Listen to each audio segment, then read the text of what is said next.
was curious, what really attracted you to this script? It's such a fun premise with the you're getting a free house, but you can't open the door, and that just when you're told that you can't touch something, it just makes you so curious. You want to touch it. I think you've hit it dead on, Tyler. Yeah, curiosity killed the cat, right? No, I think for me it's when I read a script, like when there's something that's like elegantly simple that you can grab onto, when there's a central premise that hooks you, that really excites me.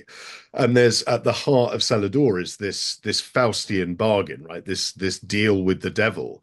You've got this couple trying to start anew who are kind of seduced by this reclusive billionaire, this incredibly charismatic guy, and he makes them an offer. What would you do? What would you give up for this house? What would you what is it that you would what is it that you would sacrifice morally, physically in your relationship to have the thing you want most to make your dreams come true? And I think that through line, that sort of that simplicity, that almost like dark fairy tale quality, that really hooked me. I love that. Do you think you could resist the temptation of the cellar Absolutely door? not. Absolutely not. I'm a total fiddler. I'm a picker. No, it's a really good question. And I think that's one of the things the script poses. You've got John and Sarah who sit at sort of different ends of the personality spectrum, one of whom is able to like accept that Faustian bargain. Sarah, who's able to kind of say, yes, like, and embrace it wholeheartedly and lock away the cellar door physically and emotionally. And then John, who's obviously, as we find out in the film, is carrying guilt and carrying avarice.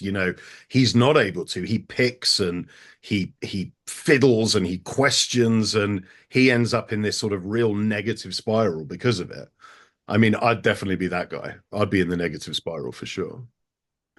And you have two really talented leads in this film. But I really enjoyed Jordana's performance here because we see a side of her that we don't usually see. And she gets a lot of fun stuff to play with. How was it just working with her and seeing her really dive into that character? She did it really well. Oh, she's unreal. She's a dream to work with. I mean, she's she's brilliant as is, but I mean, she really elevated that role, and she's incredibly disciplined. She's meticulously prepared. Her instincts are superb. Like, and she gives so much, like her range, her variation. It's just amazing as a director. You just point the camera and let her go. But I think the thing about her is there's this twinkle in the eye, right? Like she has that quality, that sort of timeless, ethereal quality of being like incredibly sort of delicate and strong and kind of she could just convey so many things with one little twinkle of the eye. And I think for me, like to find that in Sarah, to be able to sort of build the character around Jordana like that, it was amazing. And she's just lovely. She's such a pleasure to work with. She's awesome. Yeah, and she's great in this film, and I really like the pacing. It's tight, 97 minutes, but it keeps you on edge the entire time. How is it finding that balance of keeping the story beats so they're significant and they don't feel rushed, but also, keeping the pace snappy because you found a good balance there. Yeah, it's a really good question. It's like the script was tight, which always helps, and I'm a big fan of a tight 90. Like that's I sort of always set out with that that lofty premise of trying to deliver that tight 90 for an audience. I think I love that as a filmmaker. I love being in and out with something that's lean and mean and doesn't carry too much fat. And the script had that.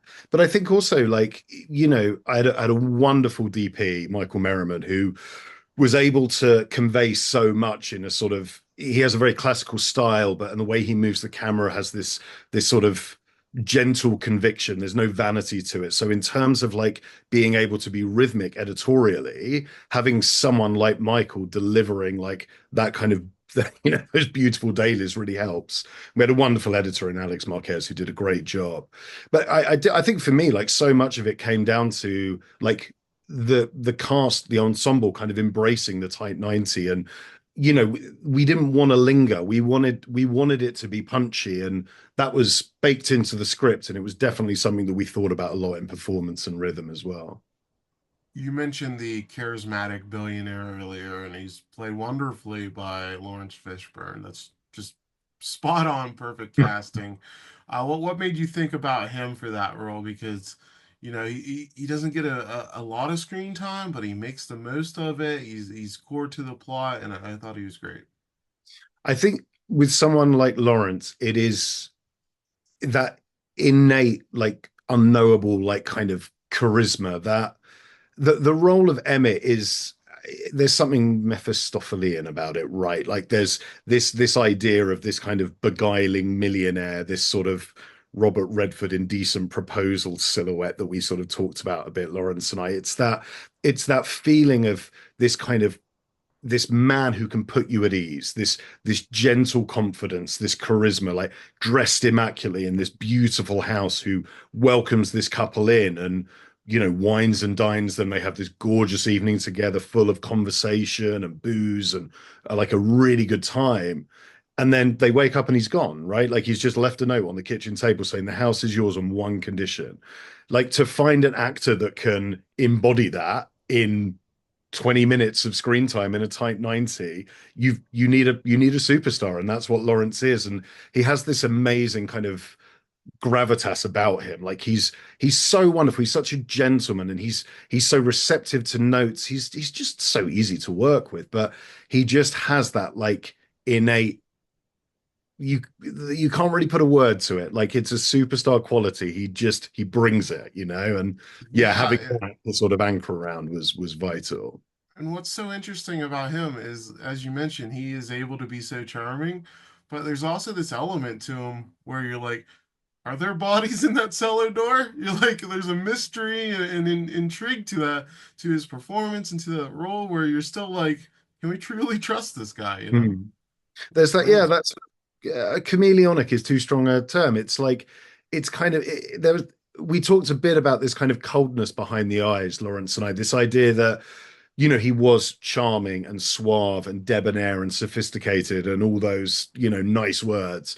But behind it, there was something cold, something callous, something calculating, without giving too much away. We find out this isn't the first couple he's done this to. There's a lab rat experiment going on somewhere in there that is a really interesting thing that Lawrence lent into beautifully, and he could do he could do it all with a hardening of the eye or a sort of a twinkle of the smile. Yeah, he was a real pleasure to work with. He was brilliant in the role. and you get a good performance out of Scott Speedman as well, and his character, the husband's facing these sexual harassment allegations. What did you find interesting about that subplot that then ties into more in the film as it goes on, but exploring that space? Mm.